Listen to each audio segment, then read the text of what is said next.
Hey guys, welcome to season 6 of Stack and Pennies. LaJoie here alongside Ryan Flores. We're going to break down all things motorsports in the offseason, a lot of stuff ramping up, getting ready for the Daytona 500. A little bit of pop culture. We're going to spread our wings and touch on all sorts of stuff this year. It's going to be wild. Let's go.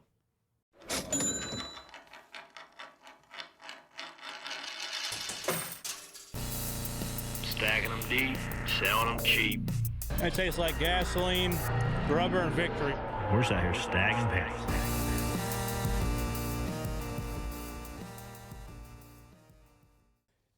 They can't get rid of us that easy, buddy. We're here again. We have done a lot in the offseason, man. We've been digging. We've been changing jobs, adding jobs, running businesses.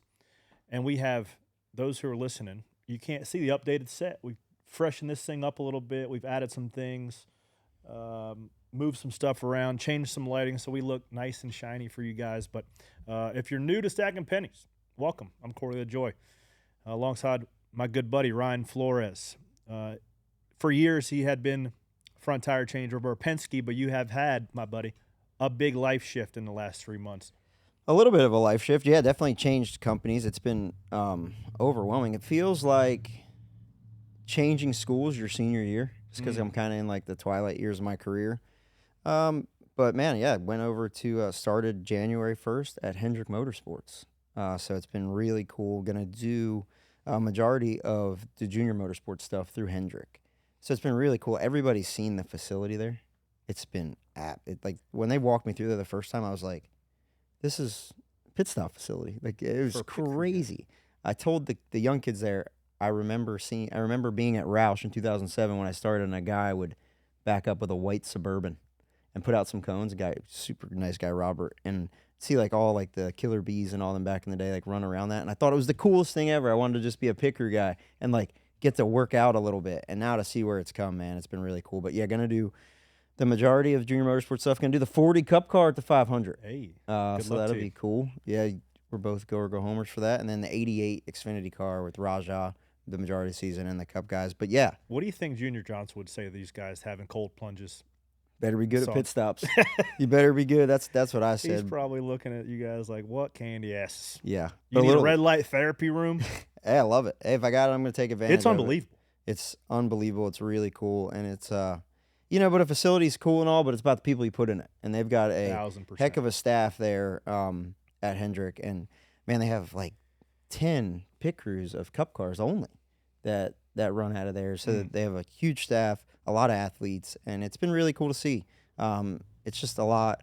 It's crazy to see the differences from Penske to there and the different approaches with similar results at the racetrack. But it's been really fun. But yeah, a little bit of context. Your locker's right next door to the boss. My locker in that sweet locker room is Ryan Flores, Manasquan, New Jersey, Rick Hendrick, Virginia, right next to me.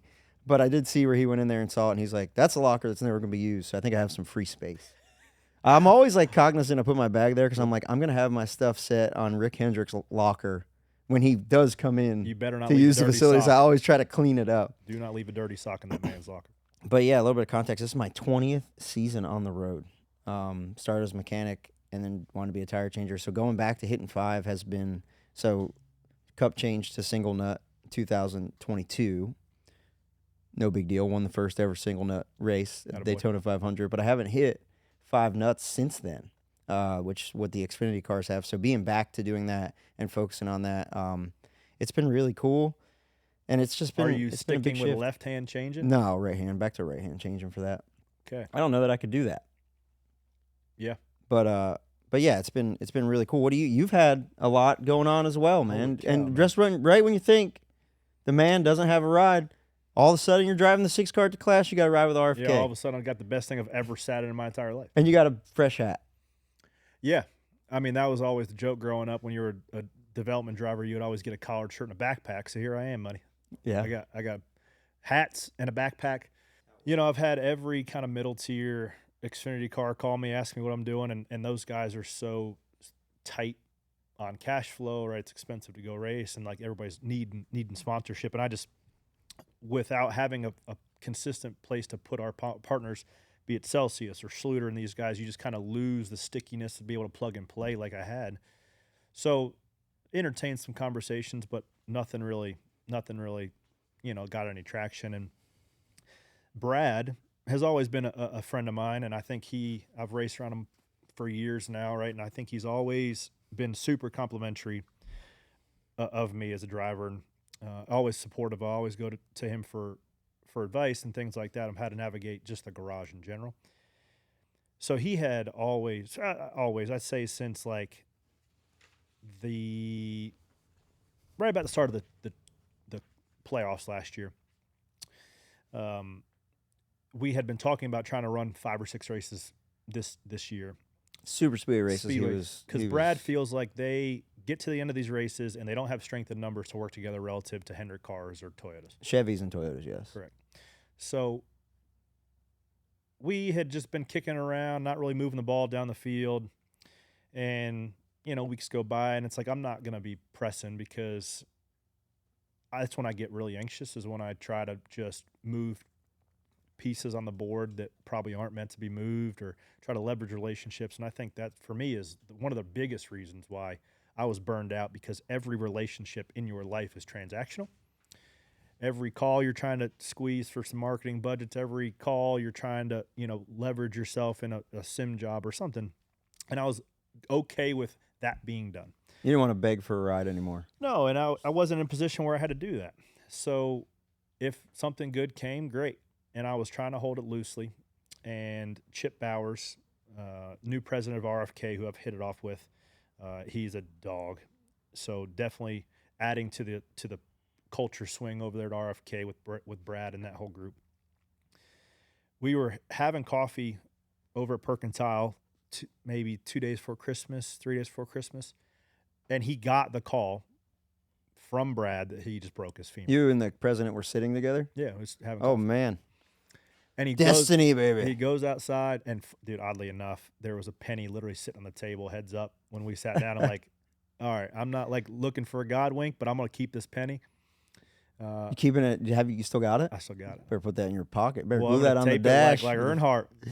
Sorry about your leg, Brad, but I got this penny. Well, and I if it's a God wink, great. But so we have coffee, and prior to the call coming in, we were just like, hey man, what can we do? And Chip said, man, we've got partners that we're trying to go put together a package to go run a 4th car, because we feel like you're the guy to do it, and we need some strength in numbers.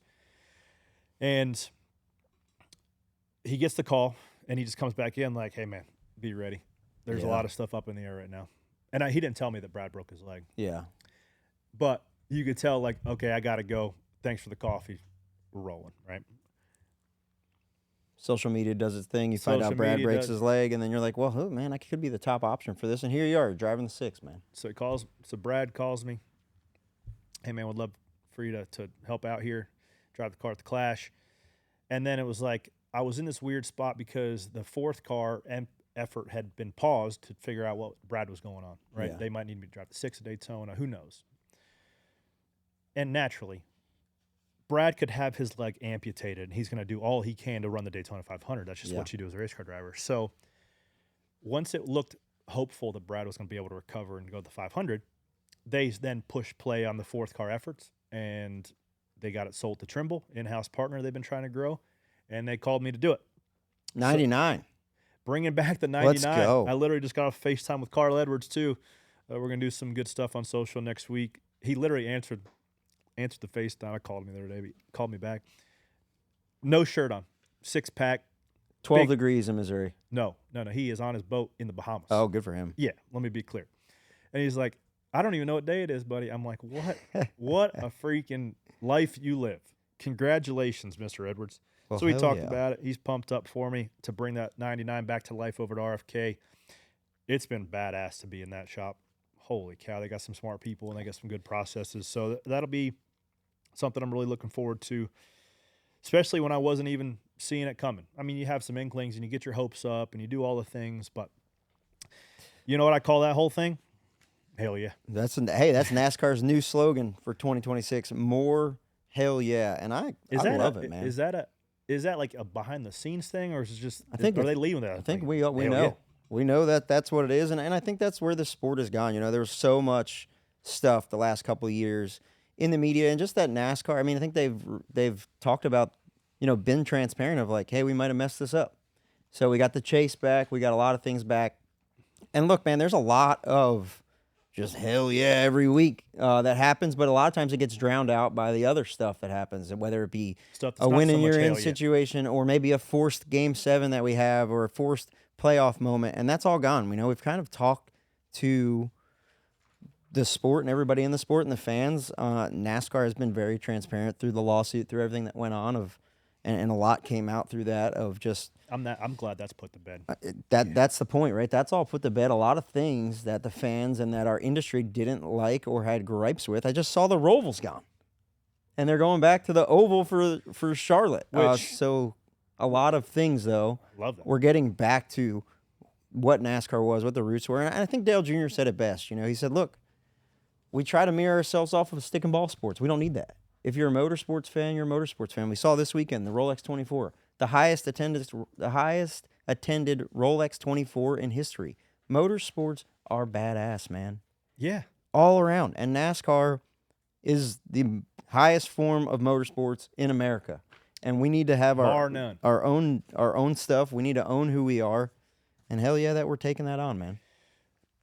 So real quick on the lawsuit, I just followed along just like everybody else. Listened to Bianchi and Gluck on their synopsis every day, and glad that's put to bed. Seems like the teams all won in that. I think the sport collectively won because now that cloud that hung over the entire industry is behind us, and now it's onwards and upwards. Yeah. So let's get that changes. to bed. Negative PR. Let's just dial up the hell yeah. It seems like we have a fresh slate.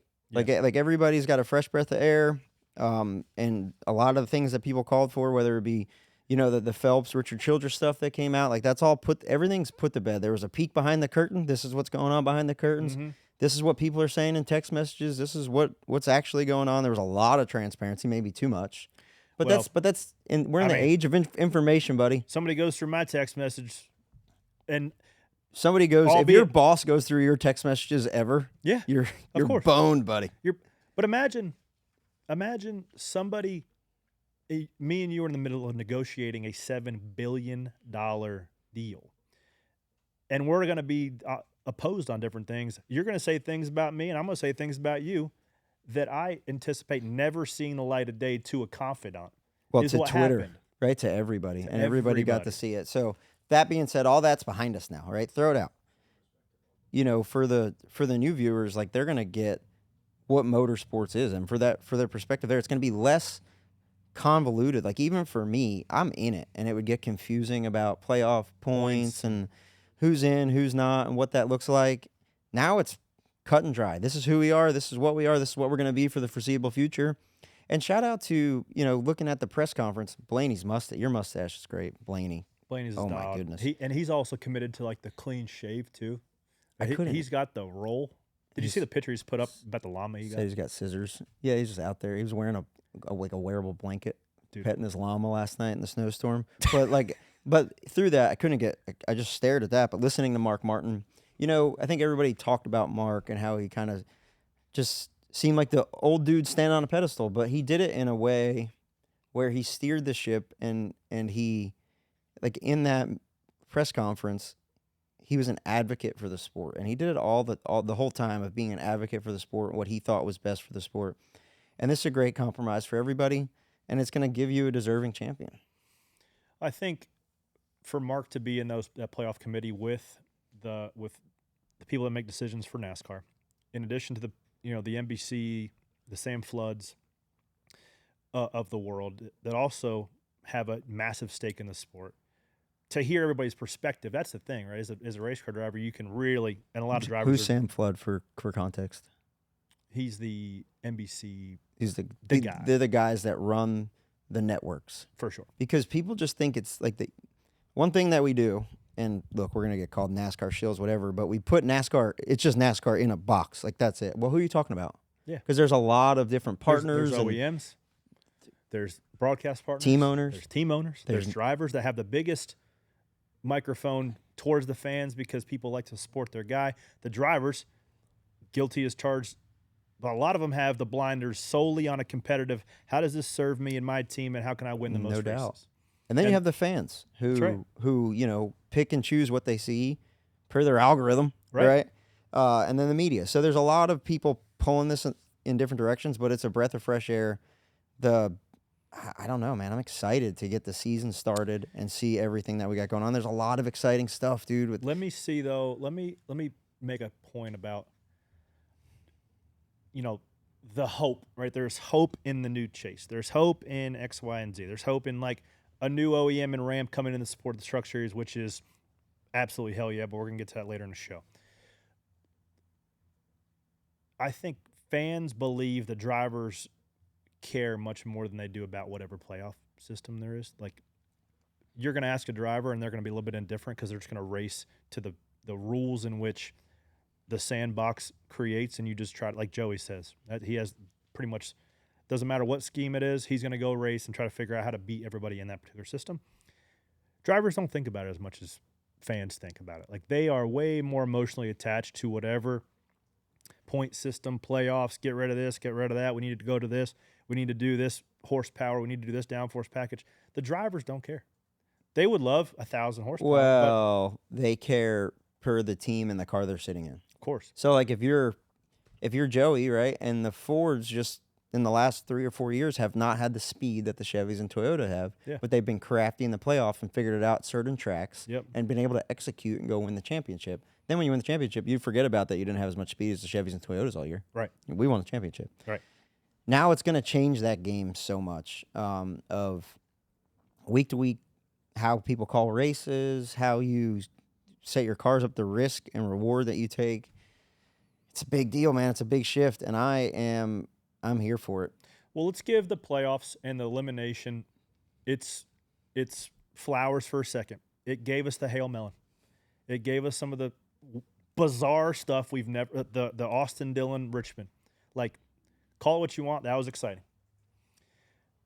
Hail Melon at Martinsville, never going to be seen again, but it was amazing. Ross doing some Florida man type stuff. So it gave us some stuff.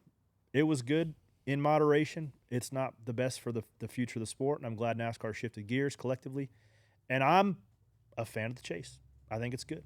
Yeah, listen, we got away from the Chase because Jimmy Johnson won too many championships. Right. Right now we're getting away from the other system because Penske won too many championships. That's kind of what it is, but I think the Chase is where we need to be. And you got to give Jimmy Johnson his flowers on how, dude, they were just so dominant. It wouldn't have mattered what they had. They would have changed it. They would have figured out to beat you. But the Game 7 moments that we had, that playoffs, man, I loved it. I loved being in the Final Four. I got to do it 4 or 5 times between Cup and Xfinity, and it was amazing. But that's not where we're at anymore, and we're moving on as a sport. And well, let's talk about something fresh, which is right on the heels of the Daytona 24. Super exciting. Besides a 6-hour fog delay. Did you see that people were mad that they thought the fog delay was created by the fireworks because the ceiling was so low that when the fireworks went off, it settled the smoke in?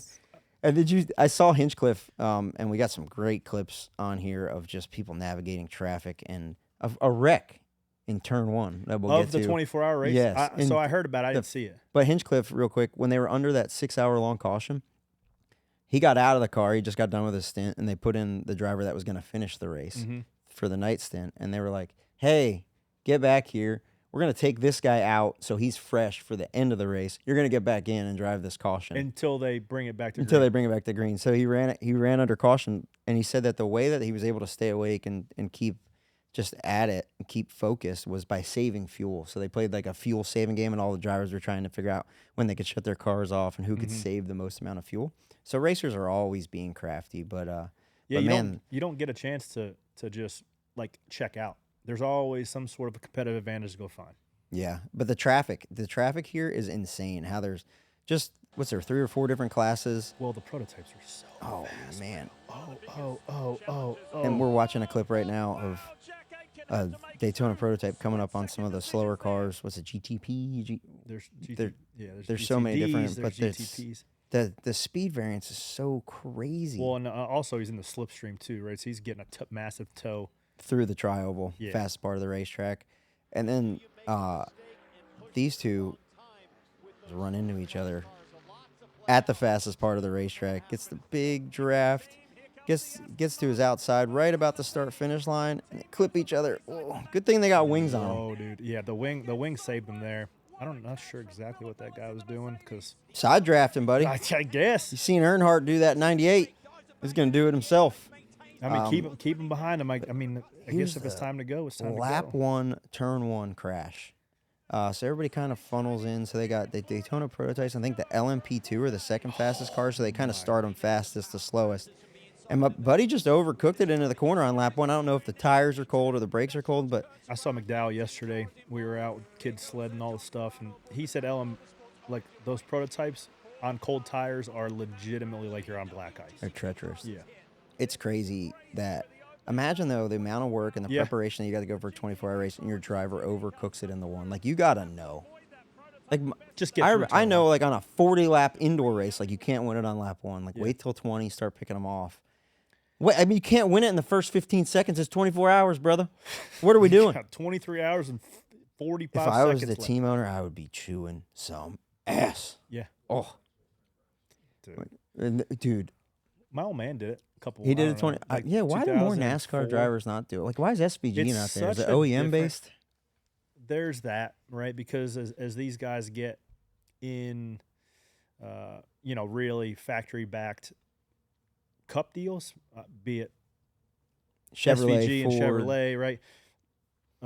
IndyCar guys can do it because there's only 2 manufacturers, and Honda doesn't have a IMSA effort. So that's why Scotty Mack and these guys can go. Alex Palou can go. Silich was in the Cadillac. Yep. That almost won. They were racing on the last lap, but they were not. They couldn't be 2 different worlds, of like people and connections and all the stuff. Like besides Penske, right? Yeah, but I Penske's 60 years of remember- race, and they've won 3 years in a row. I remember When more Chip NASCAR Ganassi- guys doing it. Like the Earnhardt and the Corvettes, dude. Those things were the yellow Corvettes. They were Badass. so sick. But yeah, there's just not that crossover that there used to be. Even like Teddy Christopher. He'd be like, hey, I just love running that 24-hour race. It's so good. Shout out Teddy Christopher. The Yeah. only 24-hour race that our friend group, and I was there, I didn't race in it, but Oh my God. you guys ran, was the Victory Lane go-kart 24-hour race. And Kyron asked, what's it like to run 24 hours? I don't know, but I know that it was good in theory, but by like 6 hour hours number in. 6, everybody was over it at the VLK go-kart race. So we did we thought it was a good idea. We were 15, 16, 17 in that range. Joey was a Joey cup was driver cup already because he driver. had a was bus. just He brought 18. his bus there, thank God. So it was me, Logano, Coleman Presley, Brandon maybe, Yep. and Steve and Kyle Grissom, I think, Steve Grissom's son. Yeah, we thought it was going to be a good idea. And then we were all gung-ho. We were in the top 3. We were digging. We were doing driver swaps, having a blast until it was about 2 a.m. And I wake up on the couch, and I'm looking around, and I'm like, I had my alarm go off of like, okay, I got to get ready at 15, 20 minutes. I look up, and I'm like, every person from our team is asleep in the motorhome. Nobody's out in the car. Our car was literally just sitting in pit lane. Well, the best is that your buddy, a high school friend of Corey's, Dustin Foster, stopped by, and you guys put him in the car and left him in there for 4 hours. We all and he left. just kept going. We all left. Like he We just were- stopped by to say hey, and you're like, hey, jump in this thing for a little bit. 4 hours. His like neck is flopping back and forth, and he's like, finally, I didn't think you guys were ever gonna come. You got to have a conviction to be able to strap into a car with you and your buddies for 24 hours and remain focused over that time to go get the win, and which makes it even more impressive that Penske and Porsche and that group wins 3 3 straight. in a row. And the most impressive part to me, dude, shout out to them guys for winning and the pit strategy that went into it and everything that did you see Yoakum was talking about it a lot. Shout out Matt Yoakum, dude. It's always good to see him He's on the a pro. broadcast. But he was talking about Felipe Nasser having a meeting with Roger Penske in a mall parking lot. Like he texted him like, hey, just keep me in mind. I've always wanted to drive for you. And he's like, yeah, meet me in this mall parking lot. That's where he met That's the captain awesome. at, and that's where they put the deal together. But for them guys to be racing, like I was really invested in it. 20 minutes to go, they're trying to pass each other next to each other, just driving the hell out of those cars after 24 hours. But yes, for Penske to go 3 in a row, dude, hell yeah for them. That's a huge effort. I am curious the number on how many guys peed in their seat over that yellow flag. Oh, that's feel a like good call. that's I wonder just- if they have like a catheter in there. Let's call Connor Zillich, see if he answers. Hey, buddy. Man, I look good, don't I? You always look good. Are you I need to riding? shave. I'm riding back seat. Who's driving? Pops. Hey, shout out Jim Zillage. Yep, shout out Jim. I mean, you made it as a Cup driver when you're able to have Pops just drive you along. Is that yours? Oh, yeah, I just bought it. Hey. Yeah. What is it? 2026 Dutch Star. Okay. Shit. You all right? Get some water. Yeah, I've been eating hot Doritos.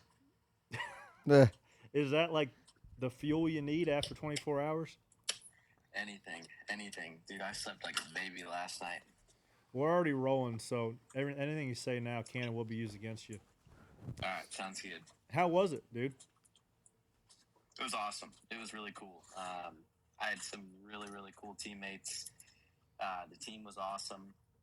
The car is unlike anything I've ever driven. The hybrid system adds so much, and you're able to change so much inside is it a the button? car. Everything is buttons, yeah. The team can't control anything, so everything they tell you is like coded because all the teams are listening to the radio, so it's all code words. So it took forever to learn everything about the car and everything I need to know and all the commands that they tell me. It's like a 65-page manual, so it was a lot to learn, but it was really, really fun. I had a question, and you might be able to help with this. How many guys peed the seat and left it during the yellow flag? Nobody, thankfully. I was about to get in. They woke me up at 12:30. I was supposed to get in around 1:20, 1:30, and the caution comes out at like 1 a.m. And I wasn't in the pit box in time to get in, so they had to leave Erlin when the caution first came out for fog. And so I got in probably like an hour later, so around like 2:15. And like right before I get in, I'm sitting in the pit box, and the engineer comes over the intercom. He's like, "Connor, do you have to pee? This might be a while." And I was like, "I'll go pee right now just to make sure," not realizing I was going to get in the car and drive around at 60 miles an hour for 4 hours. Oh. It was the worst 4 hours of my life. It was just so unbelievably boring. Were you singing to yourself? Like, how do you keep yourself from checking out? I did. I started singing to myself a little bit. I started asking questions, anything to just keep myself awake, because I would literally I'd be driving around and I would just close my eyes and I'm like, I could so easily fall asleep right now. And just stuff it in the back of something. Yeah. Oh. And it was bad. I probably shouldn't even say this, but I was loosening my belts a little bit, so I just wasn't completely locked in. So it was a long 4 hours, but I made it through it, and somebody had to do it. One of my teammates said he woke up, or he went to bed when I was in the car, and he woke up and I was still in the car. Oh, dang. So they were glad that I was able to go out there and do that for them, but it was the worst 4 hours I've ever spent in a race car. Connor, we've had a lot of questions today. Why are there not more NASCAR guys crossing over and doing that now?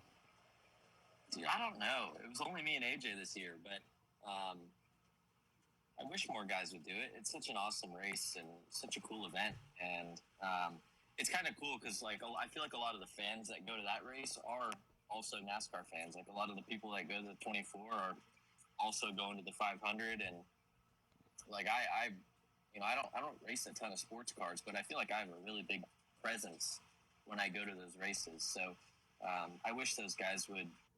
I wish a couple more NASCAR guys would at least try. I know it's really hard to get a ride. There's a lot of competition to get a seat, but it would be cool if more guys stepped up to try and do it.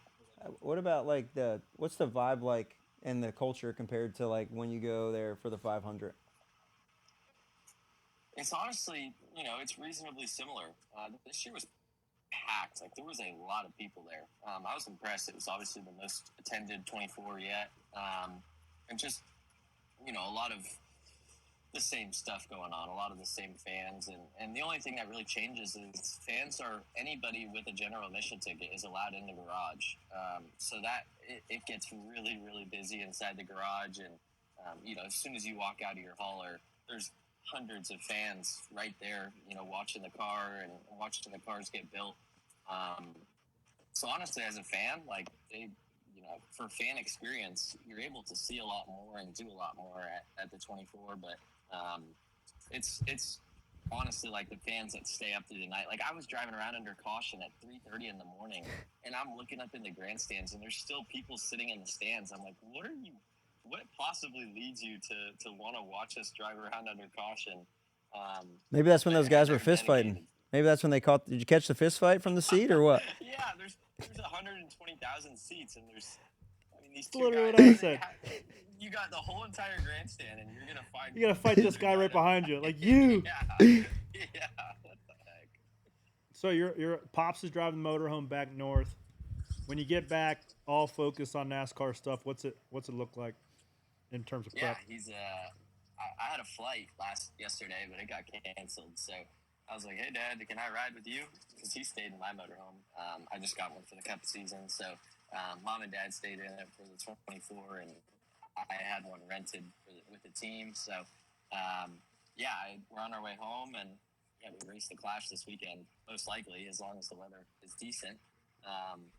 But yeah, I'm excited. It's season's starting. It's coming up quick. It's happened really quickly. It's here. So yeah, I'm pumped. I get to race against you in a few weeks too. Hey, you excited about that? Well, this weekend This week. too. I'm running the Clash in the 6th. Oh yeah, you're running the Clash in this. Yeah, for Brad. We'll get a little shake and bake right. action at the 500 going on. Hey, I'm on the 88 team this year, changing tires for Marty. You got any pointers for the old Marty Lindley 88 led bunch? Oh, you're on the 88. Yeah. Nice. That's a good team, dude. It's Marty's a good dude, and I hope Raj does well. I think he will. It's easy to get along with Marty, and he obviously, I showed it. He brings really fast cars to the track every week, and he knows his stuff. So I'm pumped to see what they do, and hopefully you can get a few wins. Especially, there's Cup guys that are going to come down and run that thing. So pressure's on. Pressure's on, dude. There's a guy named Beavis on the team. He seems cool. Patrick and Beavis. Beavis, yep. Beavis It's is a cool. good- Patrick. Yep. Hey. That's the gang. Tanner. It's a good team. I saw a quote from your presser down there at some point in time this weekend that you said that if you had a quote unquote good first couple years on the NASCAR side, you would potentially look at an F1 deal. What is good? Like championship run? Nothing's good enough, right? Quote unquote. What would that look like? I don't know. Honestly, I don't know what good looks like. I don't know what the opportunity would have to be for me to want to switch over there, but it's not easy. It's not like you just go straight to F1 and hop in a car and you got to go through the whole feeder system, get a super license. There's so much that goes into it, but they asked me that on TV, and growing up, my dream was to race in F1. So I thought it would be cool, but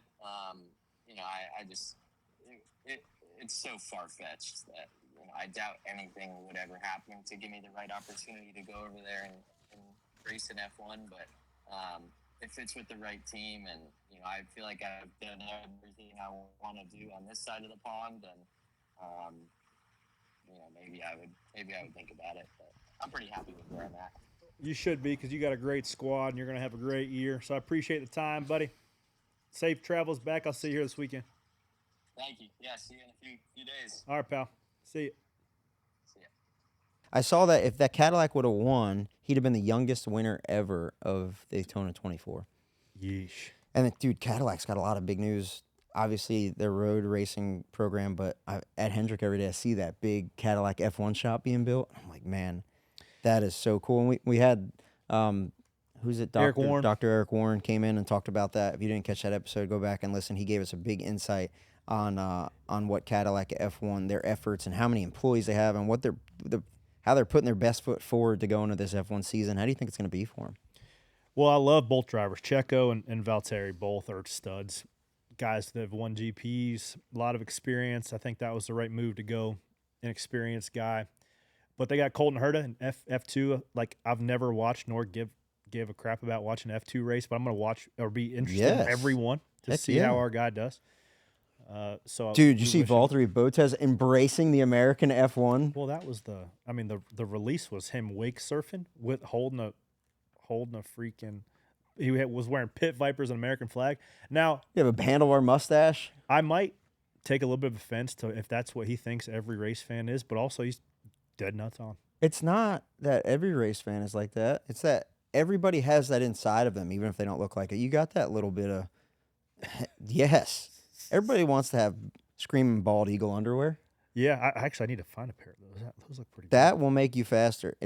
It is zoomed in on his crotch. We're looking at his Instagram right now, and it's zooming out. But yeah, dude, it's so much fun to have an American presence in F1. With how popular F1 has gotten here in the States, we need a team. And Cadillac is the perfect fit for that. The brand, everything about it.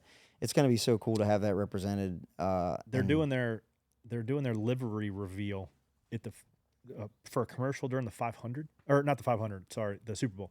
Oh, nice. Yeah. Being at the Hendricks campus now, I might try to see if I can get in that pit department. What do you think that looks like? Don't the mechanics Hey, I can do that too. all do? What we're looking at was he got a granola bar over his face? Yeah, for a he mustache? does for a mustache. That kind of looks like your mustache. It does. I kind of look like a Nature's Valley mustache. It on does. My face going on. Couple liveries come out. You guys know that we love grading some liveries. Audis? Was it Audis? The F1? Flow Orange. Mm.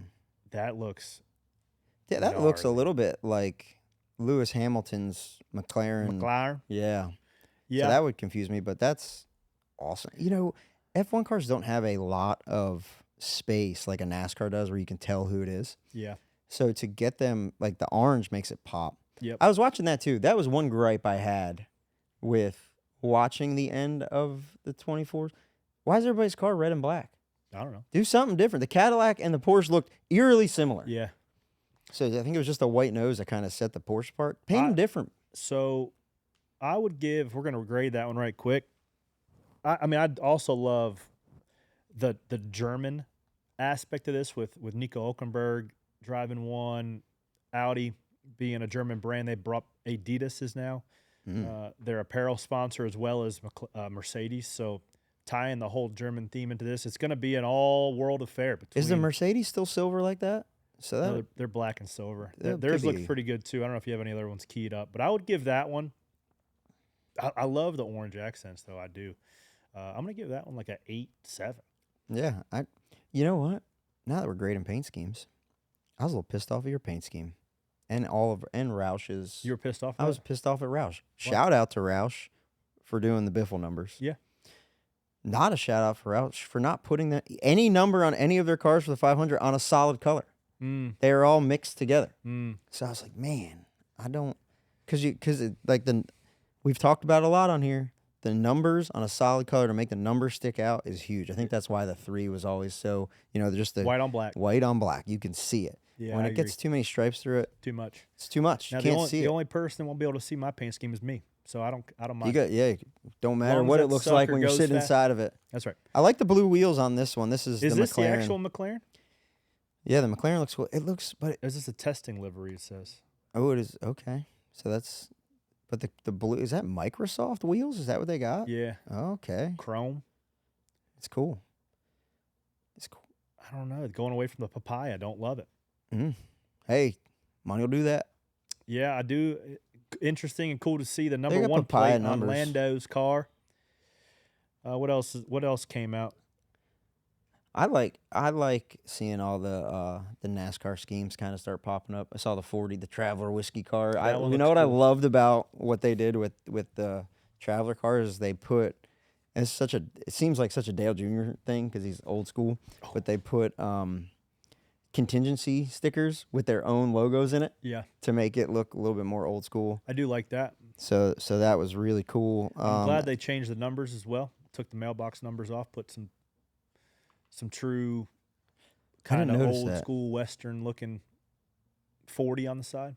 Man, I've been working a lot on that pit box. I'm ready. I'm for sure pit Greg box Osmond season to working be a lot over. on that car because there's a lot of good cars going down there to try to qualify for the 500. The crazy part about the 42 before we get on to Dakar, which is some crazy stories coming out of Dakar, but there are so many wins and championships working on the 40 car because it's all retired, like people from Hendrick that have been around forever. Yeah. And I was like, man, there's just like a who's who if you added up all the wins and championships that are on the car, I would say it would rival any other team in the garage for the 500. You're probably right, because a lot of those guys don't want to chase the dragon for 36 weeks anymore. All those guys probably tapped out and be like, I'm done, man. Yeah, and they get Call me one off jobs if you in the need shop as managers or different things, That's and they get tapped Who in are to some go. guys on that thing? Well, like I think about Lisa Smokestead, just that she's been at Hendrick forever. She's in charge of tires there, and We'll work circles around anybody. she's just so Digging the awesome. racetrack.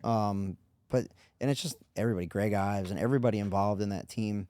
It's really cool, man. I'm excited to get there. But I'm probably guilty of not catching too much of the Dakar Rally.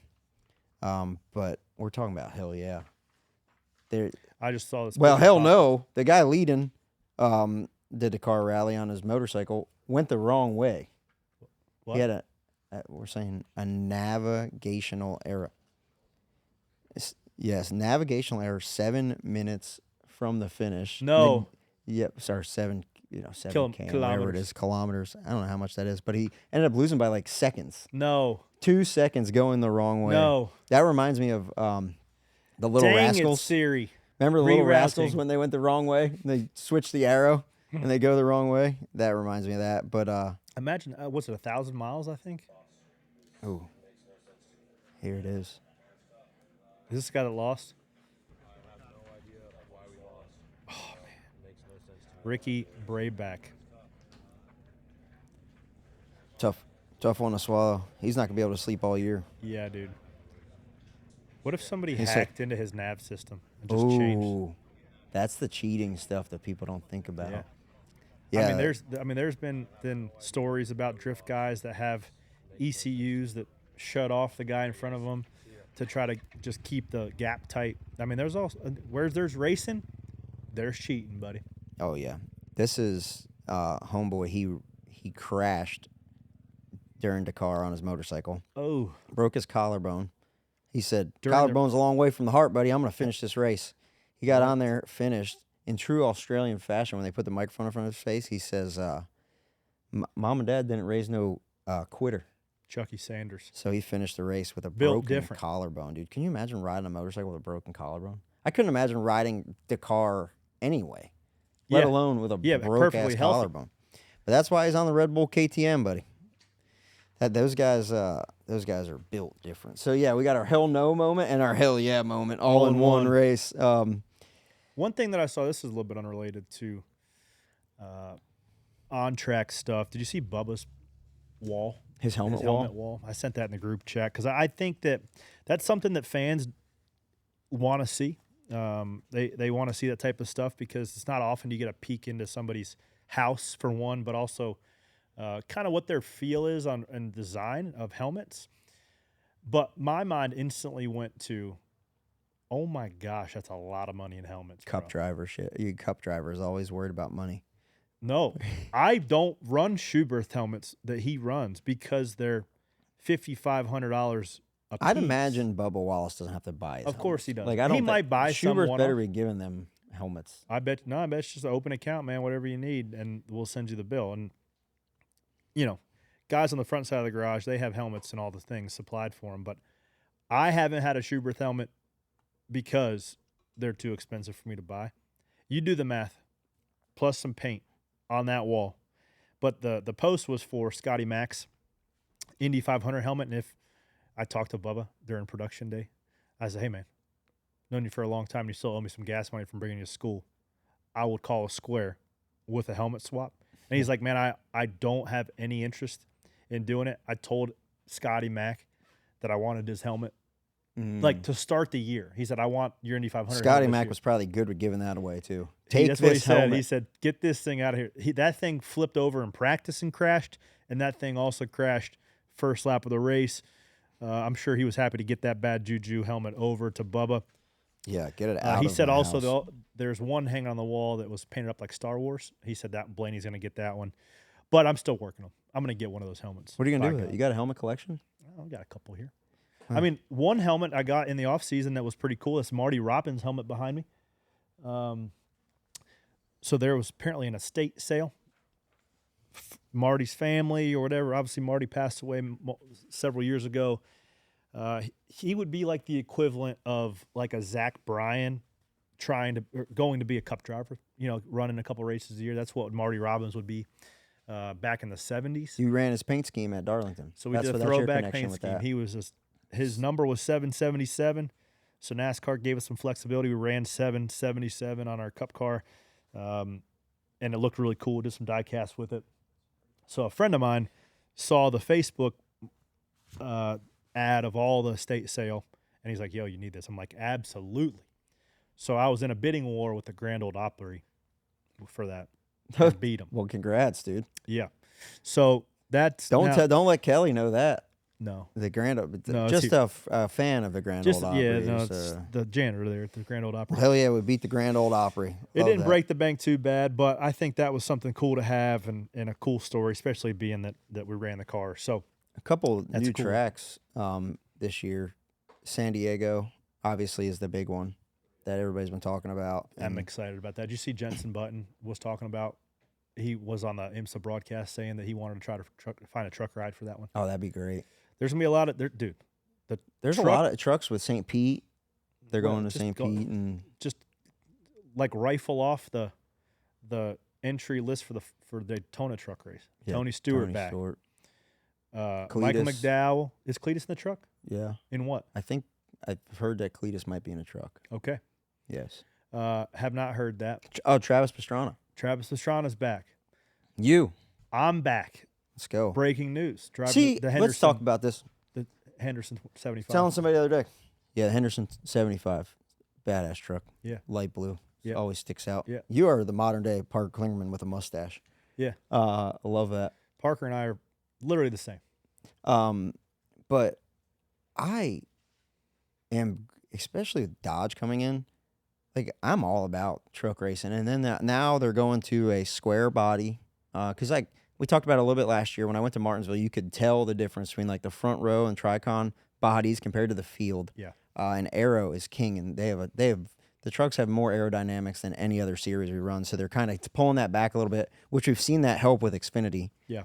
So they're pulling that back a little bit. So hopefully that puts everybody on a level playing field. But there's nothing I love more than sitting like on my back patio or on my couch on a Friday night and watching a good old Craftsman Trucks race. It reminds me of the days of like Jack Sprague turning right with the white gloves and just getting the boys together, cracking a beer open and watching a truck race on a Friday night is the best. It's gonna be a stack field at Daytona. I'm excited to chop it up with those guys. A lot of wrecks in that. There's gonna be a lot of wrecks truck. Because I'll tell you, there's nothing more fun at a speedway anymore than a truck because they have more power because they're more draggy. The cab is taller. They displace more air, so they need more power to be able to run relatively comparable speeds than to the Cup cars. But that means that when you're in the draft, you get way bigger runs. They look like they get way more assy too. For you need sure. To put, it's like driving in the snow. You need to put some cinder blocks in get some rear weight in that thing. Well, off of turn 4 is where you see all the wrecks because you got the guys on the bottom. They're tight. They're trying to get the thing to turn. It grabs, and then pow, pow. You got somebody on your door. So and they're always 3 or 4 wide. And it's also, you got to think about, it's everybody's first race of the year. A lot of these guys have probably never driven a truck or driven at Daytona. These guys get in a bad spot. They don't know all of a sudden it's like tight. I'm spun out. What happened? Well, there's also something to be said about, the truck series. The guys in the truck series don't have the experience or like the tools that the guys in the Cup series have. Yeah. So they make more mistakes. So that makes the racing better. Right. And it creates opportunity. You about won Talladega. You were in position to win. Raja got in a bad spot behind pushing you coming to the checker to Talladega. So it's a race that you can definitely win. Chris Carrier's still wrenching on that thing. Yeah, he's awesome. Chris Carrier, old school crew chief. He kind of runs that 75 deal. Where are they? They're up in the mountains, ain't they? Up near Bristol. Is that where their shop is? Johnson City or somewhere up there. Johnson City, Tennessee. It's a really cool little team that you're driving for. So Debbie Creasy Henderson, Charlie Henderson's daughter, is taking over the team, wants to continue her dad's legacy, and we thought what better place. And also welcoming back longtime friend and partner Built Bar. Shout out Nick Greer, been a friend a long time. Haven't really had a great place to put him and to get him back in the fold to offer him everything he needs on the marketing side for Built. So it's cool to get him back on a one-off. The light blue Built matches the light blue. Yeah, it's a match made in heaven. Like baby. lamb and tuna fish. I love it. Love it. One thing I did not love, Kyron's got it pulled up. A couple weeks ago, I started on fire in Allentown. It was a big fire.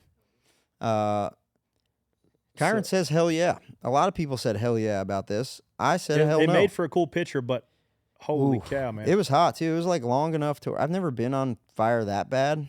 Thank God all the safety stuff did its job, but my fire suit definitely did change colors. Like, whoa, I'm on real fire here. So context to this. I have blown up motors and everything I've raced this offseason. I blew up a motor at Caraway, 602 crate motor in my modified. I blew up my midget at the Rumble in Fort Wayne, passed for the lead. The motor went from 8,000 RPM to off, and I caused a large wreck. And then first practice in the TQ midget in Allentown, I broke a motor. So through the thrash. I'm starting to see a common denominator here. I'm on the gas, buddy. I'm on the gas. They can't take it. These motors cannot take the right foot. But through the thrash, the motor had a titanium bolt. Motor kind of got stuck in there, so we were like beating the living crap out of this bolt to get it out. Through that, the fuel regulator kind of got like pushed and sandwiched, and then it just kind of like there's like a little T, and it twisted, and then it untwisted right then. So we ran the heat race and everything like this, and everybody was like commenting like, "Got to nut and bolt your car." So I hope that none of our listeners have ever experienced fire that close. When you have a fireball right next to you, what is it like? It's like it gets hot real quick, and you realize I think as a racer you take it for granted. But and I'll say that I did, right? But I've always been cognizant of like keeping my neck collar pulled up, making sure my fire suit's zipped all the way up, having my fireproof underwear on, having, my everything tucked in right, just in case. But like I've never really thought about it. Like it's just stuff kind of in my checklist. And I was like, oh shit, like this can happen to anybody really quickly. So it was a lot. And I didn't get any burn. It was a little bit like kind of like sunburn. Like the next day, I was like, I kind of feel like I sat out on the beach a little too long. But got back. I tried to get back in. I got back in the car there, and they wouldn't let me go because there was too much fuel fire. No, they said it's coming out. I'm like, no, it stopped leaking. There was a little bit of fire extinguisher fluid in there, so it would have been gone in like one. I would have won one lap on the bottom, got it all out, and I've been good. But. Just like every fire you see, whether it's on pit road or anything, it's the one firefighter's chance to make this. This is my chance. No, dude, they did such a great job. They came out, and someone pointed out in that video that I put up, shout out John Russell, the fireman that was the first one there. He put his finger over the nozzle so it didn't just kill everything. It kind of diluted it, and they were put it out quick. And you look, they shut the fuel off. Like there's like the safety safari at the indoor races are second to none. That's why I keep going back, and I'm going back this week. Atlantic City, the granddaddy of all asphalt indoor races, this weekend. This would be number 3. This would be number 3, number 4, but I got thrown out for one, so this would be the third one if we can win it. And should have won the second night of Allentown. Came back after that fire. Came back the next night. Led the race, 5 to go. Went against my own rules, buddy. I picked the top with 5 to go because there was a lot of rubber up there. Matt Swanson moved me up out of the rubber a little bit and got the win. So yeah, going to the Clash though. I ran Bowman Gray last year, near and dear to my heart. A lot of cool hype, and you're back behind the wheel. You've got to win at Bowman Gray. I do. I saw they salted that place this week. They got it ready. It's going to be a cold one at the Clash, but it's going to be exciting. I'm curious what Justin Swilling, guy from NASCAR, is heading up that event, the Cookout Clash at Bowman Gray Stadium. It was electric last year. I was there just kind of hanging out with RWR, watching it, taking it all in, and energy was high, just like you'd expect. Bowman Gray to have. The place looks great, safe for barriers and fencing and all the stuff. And it actually was a pretty good race. So they're calling for weather. I don't know what's going to happen there this weekend. Brad Panovich here in Charlotte, he's got to have a deal with Lowe's where he's getting kicked back on all the generators he's selling. Yeah, and I can't trust snow him. melt. I love him. It's a tough job. I love being prepared. I can't trust this man anymore. No, because it was a little bit more. It was made out to be a little bit more than it was. Yeah, but if it would have been bad, we were prepared. So I guess that's what it's all about. Bowman Gray is awesome, man. So I'm excited. We've been in the sim a couple times with that 6 group, trying to find a little speed. I mean, how's Boland's been to work with Jeremy Boland's crew chief on the 6? He's awesome. I worked for Boland's for probably 6 or 7 years. I like how dry he is. Nobody. And I'll say this again. Nobody. I grew up in a junkyard, in Blue Ridge Junkyard in New Jersey, and I just get my ass chewed in the morning just to get it out of the way. Nobody's chewed my ass more than Jeremy Boland's has in my life. He was my crew chief for a long time. I changed tires for him on the 22 Xfinity car, onto the 21 Cup car, and with the 12. I mean, we were probably together. I have not done anything that deserves an ass chewing yet. We'll see what happens when we get to the racetrack. It's coming. Yeah. I mean, I hope it is. It's coming. It's been a little while since I've got my ass chewed and good and proper. That's Besides my good. wife. You need it. I told him. He wrote me an Instagram message. He said, "Talk to your boy." I said, "Keep his ass in line like kept me in line. He'll be good. He's got some wins." I mean, there." he'll say, he'll make a comment. Yeah, I mean, it makes good pace whenever you hit the bottom.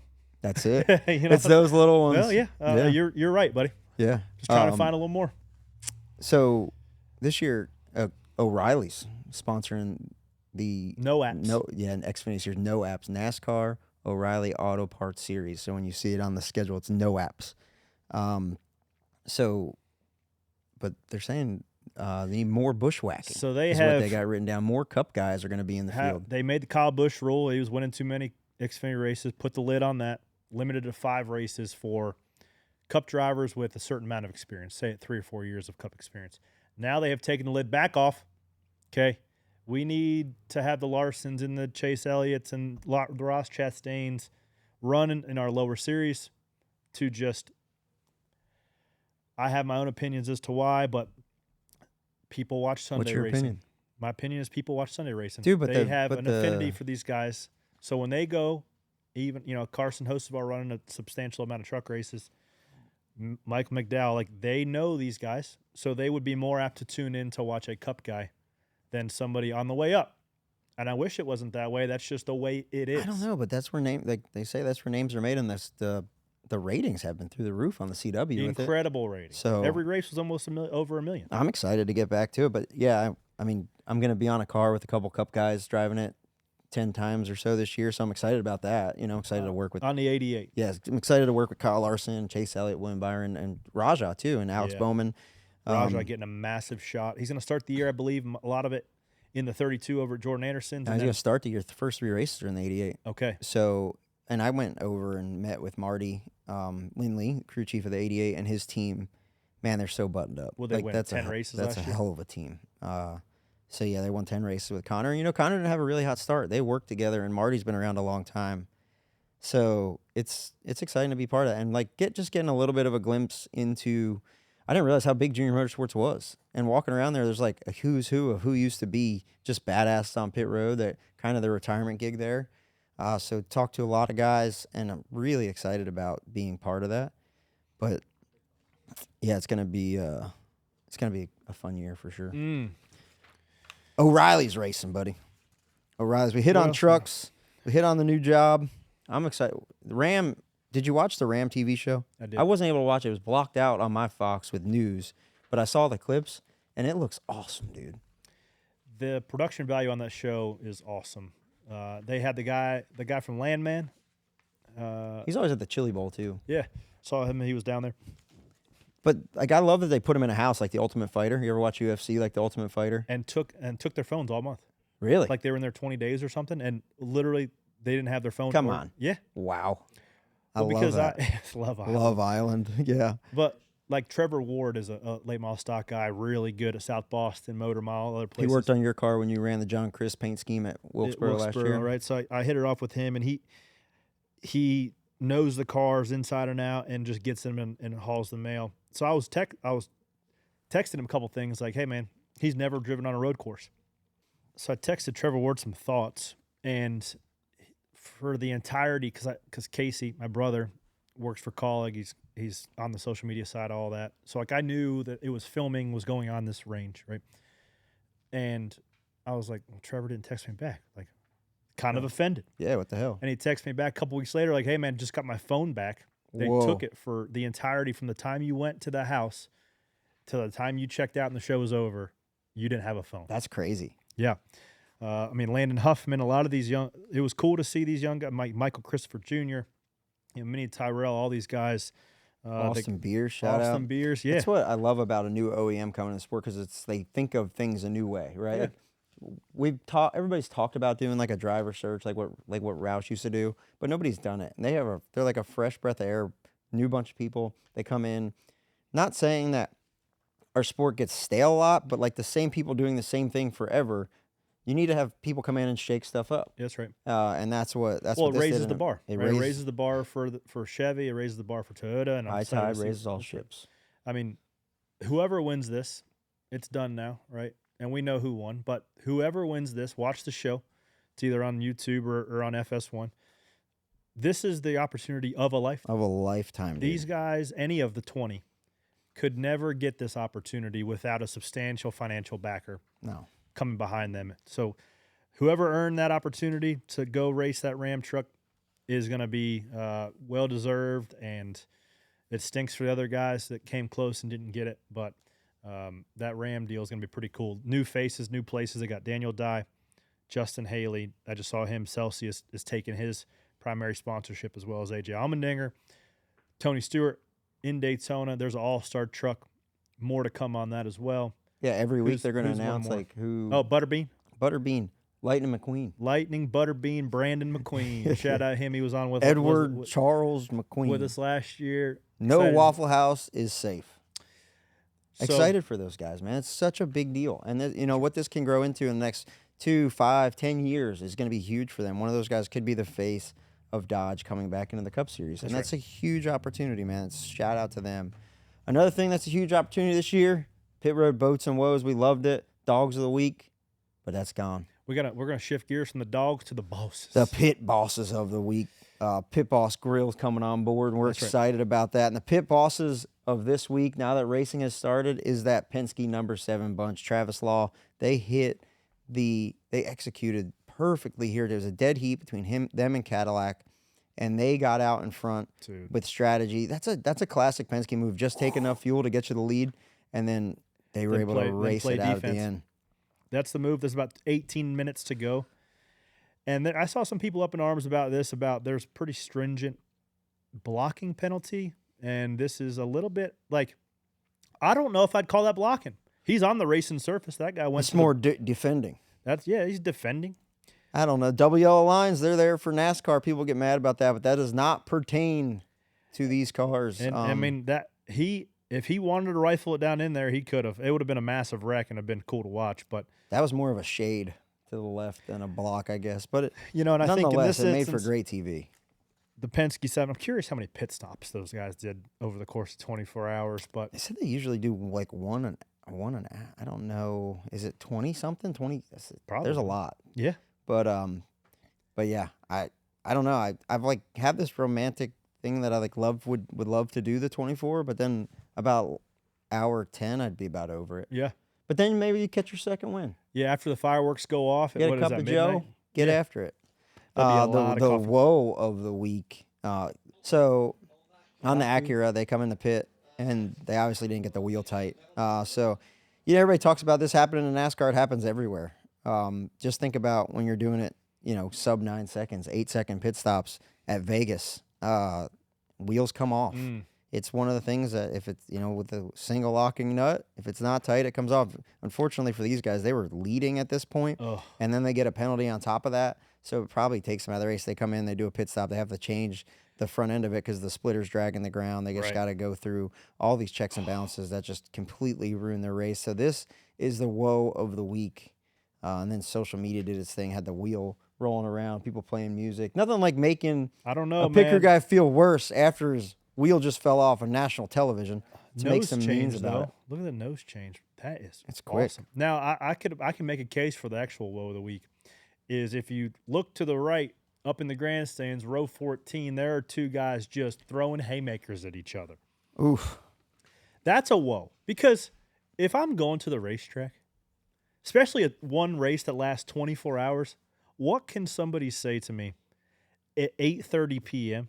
that makes me want to stand up and punch and fight? So I digested that video, and what I came up with was one of two things. Either one, that guy, nobody wanted to help because nobody intervenes anymore, and they just assume film it, then go down there and stop. Or that guy that was getting punched was being so obnoxious that everybody around him was like, yes, just somebody beat this guy up. Is he in an Eagles? It's like he's got Eagles colors on. I think we're gonna call him an Eagles fan. Must be an Eagles fan. Look at this guy's just walking away. I'm out of here. That guy's going to town. Finally, the one dude's like, all right, enough. There's 200,000 seats at Daytona, or however. He was really mad. He's like, okay, I'm done. Like, wait, actually, I got like two more. That's a big boy. Pow. That's a pow.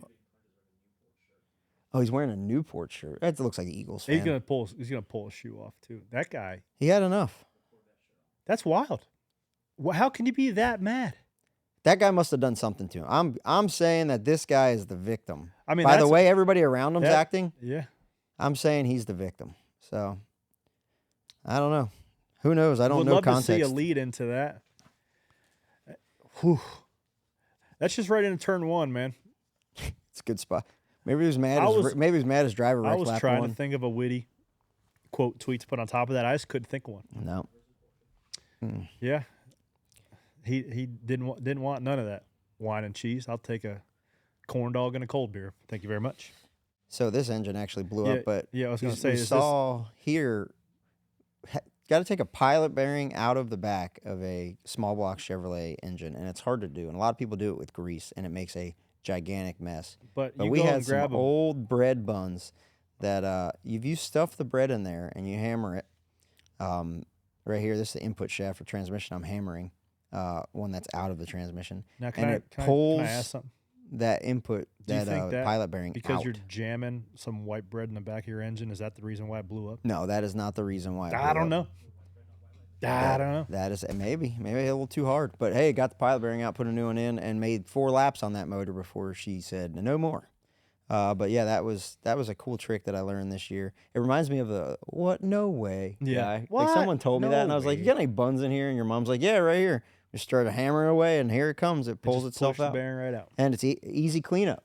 It's essentially And look, like if you don't a want to clean it high- up, the dog will come over and clean it up for you. It's way essentially better. a hydraulic press. That's it with bread. Interesting.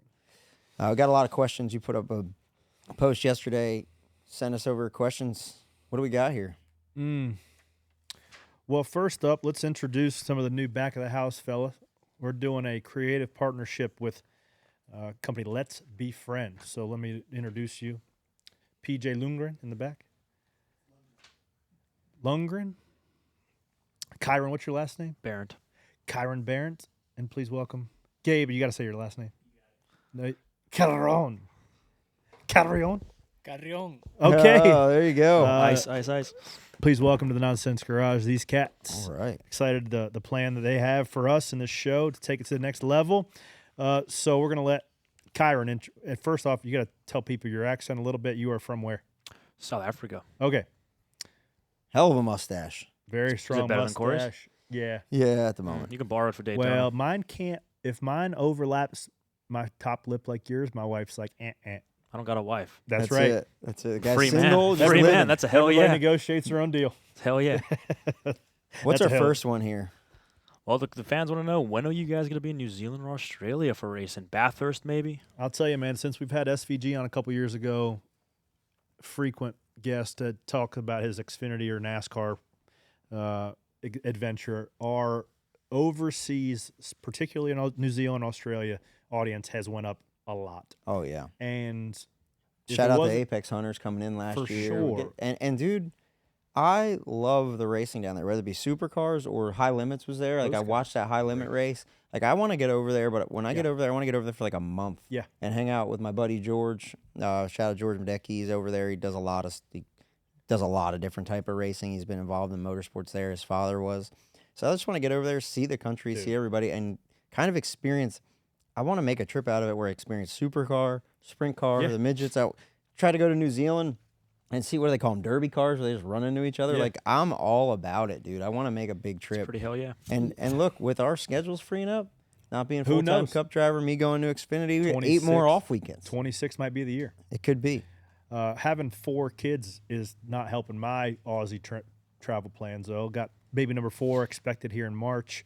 So we'll see. Maybe I can put some brownie points in the account. Well, and- get and off her, draw some- buddy. Give her a break for a little bit, and let's Once go to this Australia. mustache came out, man, she can't stay off it. Question number 2. What are Skip's plans for the off season? Yeah, so we talked about obviously moving to Hendrick. It's been a big move, but with that, freeing up a couple more off weekends, going to do some more racing. Got the modified, got moved into a new shop with the race cars. So got the modified, got a tour motor and a 602 motor, so we can swap it whenever we want. And got a lot of fun stuff going on with the midget. And shout out to Wall Stadium, new people taking over Wall Stadium, new promotions group there. So looking at that schedule, try to get back home and do a lot of racing up there with the cars I have. And So then I'm going to get that thing ready for New Hampshire. for the modified Tour race. Okay, hey, we can do that. There's a lot of fun races too. I was talking to my sponsor Frankie Caprara up in upstate New York. They have some Crown Vic races and these big like almost like the Field for Fairgrounds go-kart races that I might fly up there for, and just want to do fun stuff, man. I really just want to go to these fun short track races and knock them off the bucket list like we have been. Maybe try to ramp that up now that my full-time Cup career is coming to an end and shifting, getting a couple more off weekends. So can do some racing with my daughter and try to build this powder coat business a little more, building a building for that. So big boy stuff going on. It's been a lot of fun. Why doesn't the South have more of that type of racing? The South has a lot of dirt racing. I think dirt racing is really prevalent down here. But, here's very NASCAR-centric in the South. So a lot of things are, late model stocks or stuff like that. And I think there is niches where they have stuff like that, but I have a direct connection to, upstate New York and New Jersey that gets me to want to go up there.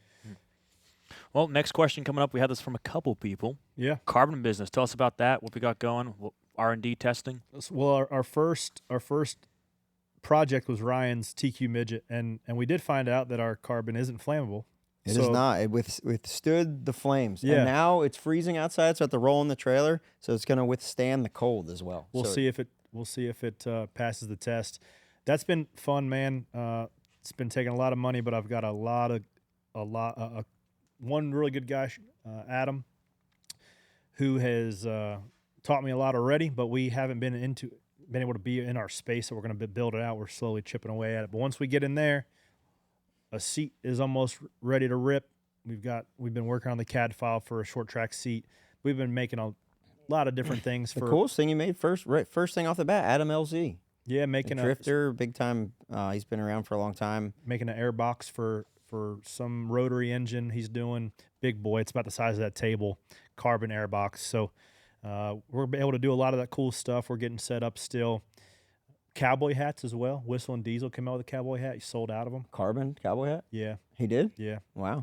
So good friend of ours, Chelsea, Sadie James Hat Company, we talked to her about, I said, hey, if we made a mold of a carbon fiber cowboy hat, do you think she'd sell it? And she was like, yeah. That's sweet. So he just pulled it out of the mold today. Love that. Going to be laying up a carbon fiber cowboy hat. I might wear that thing to Daytona. Oh, baby.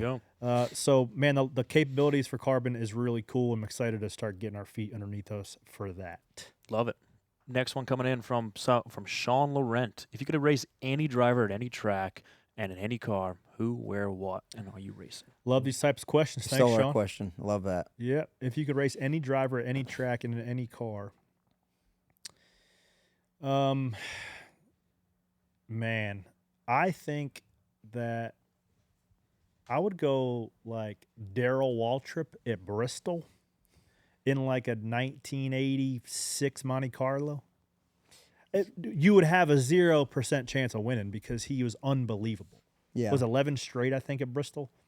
Now, car for car, I think you'd be able, if you knew you were going to get beat, you might be able to get into his left rear and try to turn him around. But you take Darrell Waltrip just to learn, like, how are you so freaking good at Bristol? Man, I just have such like a passion for short track racing, so I have like a two-parter. Like modifieds, like racing against Richie Evans at New Smyrna. Ooh, yeah, like Richie Evans, New Smyrna. Another one you'd be able to see for 3 corners. Yeah, and then like when you think about like worldwide, like Ayrton Senna and that McLaren at Monaco, that type of stuff, dude. When you look at the gearboxes and the stuff they were doing, so gnarly. The feet hanging over the edge. Something I wish that people who have never driven like a car on a closed course,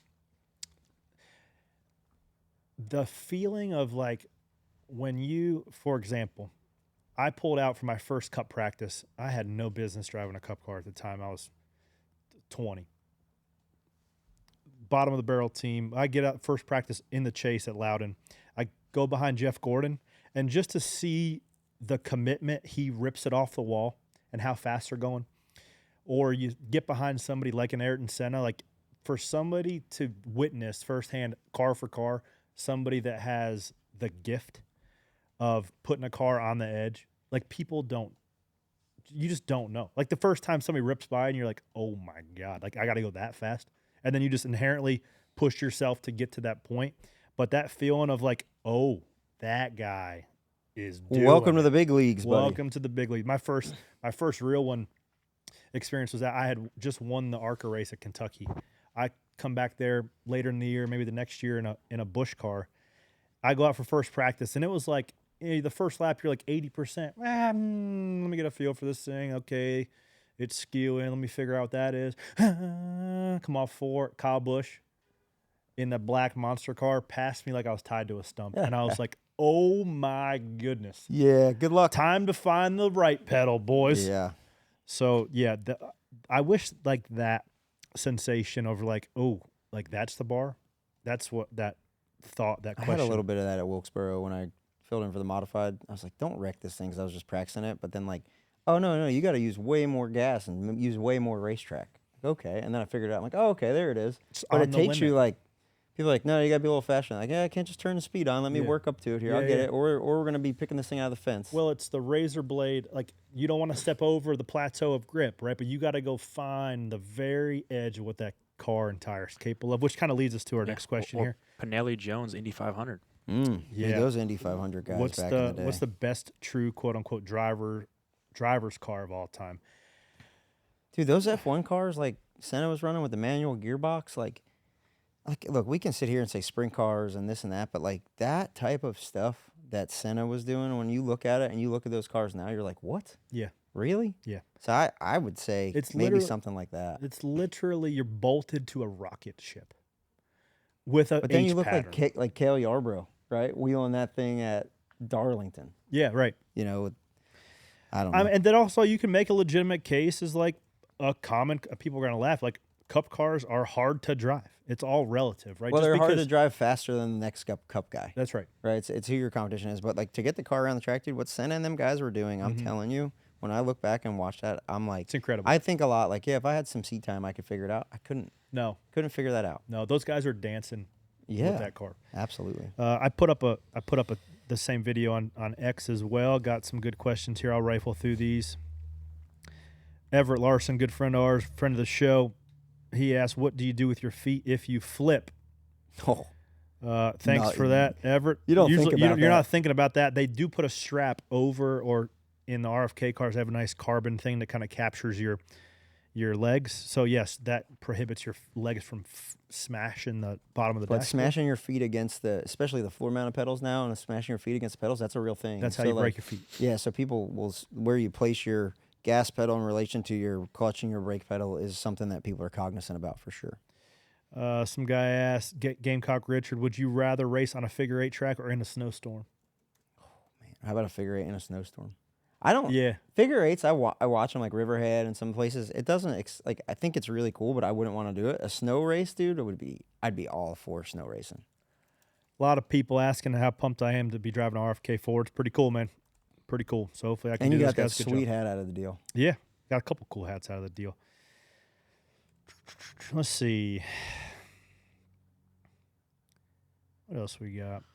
Oh man. Yeah, somebody. Why do you look like you're about to hand me my mail? Yeah, you looked like a mailman. in Yeah, that. was it the blue I'll jacket ask you and the one green question. hat? It was the hat, the jacket, the mustache, everything you had going on. Did you watch Alex Honnold climb that building? Yeah. Dude. I couldn't turn away. Kelly was like, "I'm bored." I'm Everybody like, "What are you was just talking watching. about? You're bored." I was sweating watching it. Yes. Yeah, and if you've never seen Free Solo, go watch that. Another thing, yeah, like imagine doing that to pass your time. Yeah. Like, just gonna go climb stuff. That guy's Unbelievable. and then the minute he gets up on the top, he just pulls his phone out and takes a selfie. But I was watching him like everybody's just watching to see if this guy falls. Yeah. This is like crazy to think that that's what we're doing. It was the when they would have the camera behind the glass up, 90 stories up, and he's just like the wind blowing him, and he's just like grabbing, hanging Yeah. up. I'm like, that is absurd. Just so calm. Did you see? I've thought about what we do under call, like during long races or rain delays. Saw that the 24 Hours Daytona, the mechanics and pit crew guys in between stops were building Legos. One last question here I like, and we'll shift gears here. Who's the first person you're calling on a cellular phone if you win the Daytona 500? Probably your grandpa, right? Or your dad. Well, Kelly is not going to be there at the moment. She'll be 37 weeks at that point in time. Well, man, you better bring her. She can have the baby in the I keep in the telling her infield care that. center. Be free. I keep telling her that, but she's like, "No, I'm not delivering in the infield care center." I said, Are you bringing any of the kids? "At the moment, no." Wow. Yeah, at the moment, no. Solo dolo. So I'll certainly call her, probably definitely cry. I'd call Grandpa. I'll give those guys a shout out in Victory Lane if that happens. Anyways, we'll figure out who we're calling when time comes. All right. Back What to do the we? What's up? Legos. What's up now? So Back these to the mechanics Legos. are here, and during the break, they're completely bored. So you gotta, like we talked about the fuel games going on with the drivers. You're sitting there doing nothing. Yeah. And these guys are. So Lego had came out Dude, with that's sick. their car, Roxy's car. Like that's their actual car that they're building. Talk about a mustache. This guy's got a hell of a Oh mustache, my dude. goodness. Oh my gosh. But yeah, they're building Legos, building the whole car. That's like, let's see if we can get this done. Have you built Legos with the kids yet? No. Dude, I can sit there and like, you know, like you get bored, look at your phone. I could sit there and not think about my phone, not think about anything, then building Legos. And my kids will go do other stuff and I'll still be there building their Awesome. Legos. It's like I'm into it. So Coke 600 might need to start doing this. Yeah. See if you can build a car within, or Southern 500 would probably be the longest. Good news is right now I'm not slated to do either of them, so I'll just do it at home while I'm watching it. There you go. We need stacking Pennies NASCAR Lego set. Awesome. Well, man, let's land this bird. What do you say? We got one more big reaction here. One more we got? big We got reaction. What Alan do we Amp got? testing his truck. Oh, buddy. I saw this wreck. Watch this. Alan Amp. So, Oh, little missed nose. it. Oh. Testing the Han straps out. That's one of those Who's that'll this? blow your Alan eyeballs out Amp. of your head. Who is it? Say it again. Alan Amp. Alan Alan Amp. He's okay. He's okay. Thank God he's okay. His truck is not. He gave thumbs up. He's got the old Daniel Suarez skull helmet going. So that kind of looks like me yesterday in the Ranger. We were ripping around the neighborhood, and they have like these little kind of whoops, and the kids wanted me to like, I would roll them. You know, I'm not gonna launch this thing, especially with them. They got lap belts on. Every time we hit them, Dad, faster. yeah. So we get a little more, So their heads bounce off the ceiling. So we hit one, and there's like two in a row, boom, boom, and I got some air, and it kind of stuffed it into the face of the second one.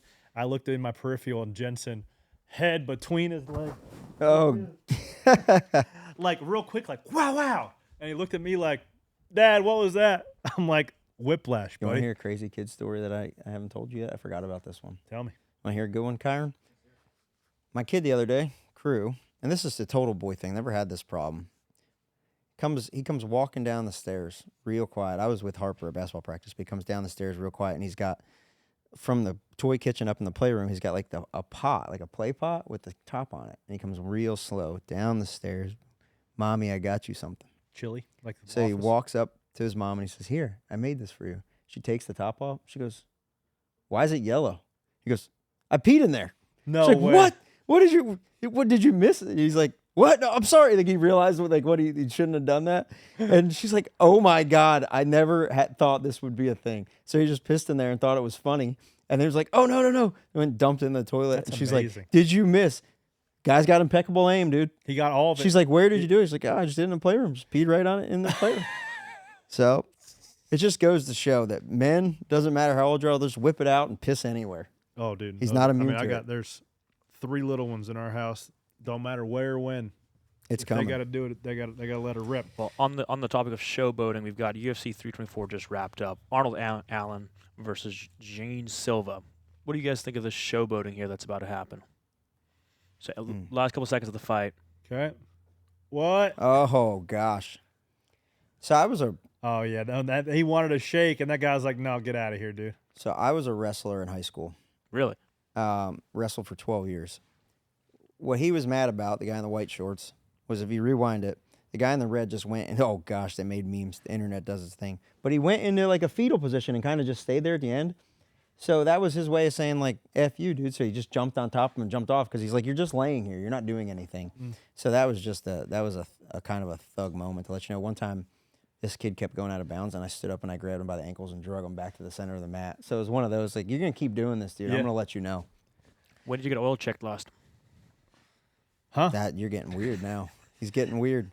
But this the memes, dude, of him riding like a surfboard and just the internet does its thing, dude. It's undefeated and remains undefeated. Well, let's wrap it up here with anything you missed this week, things you're looking forward to.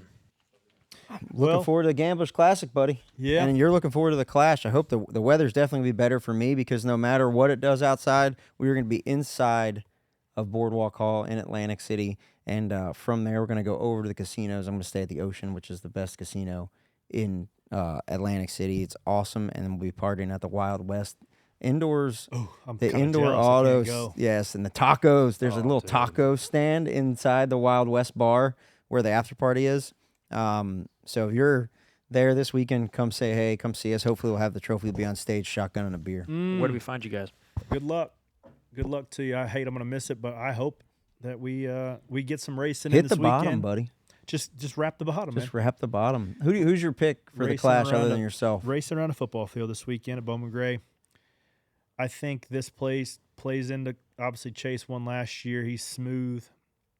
I think about It's really- Ryan Blaney. it could be He put anybody. himself behind. He had to take a champion's provisional. Yeah. He drove from last to second. I know. And if he had some more time, he would have got Chase. So I think about Ryan Blaney's on these short tracks. He's been so strong at Martinsville. He's strong everywhere with these flat short tracks.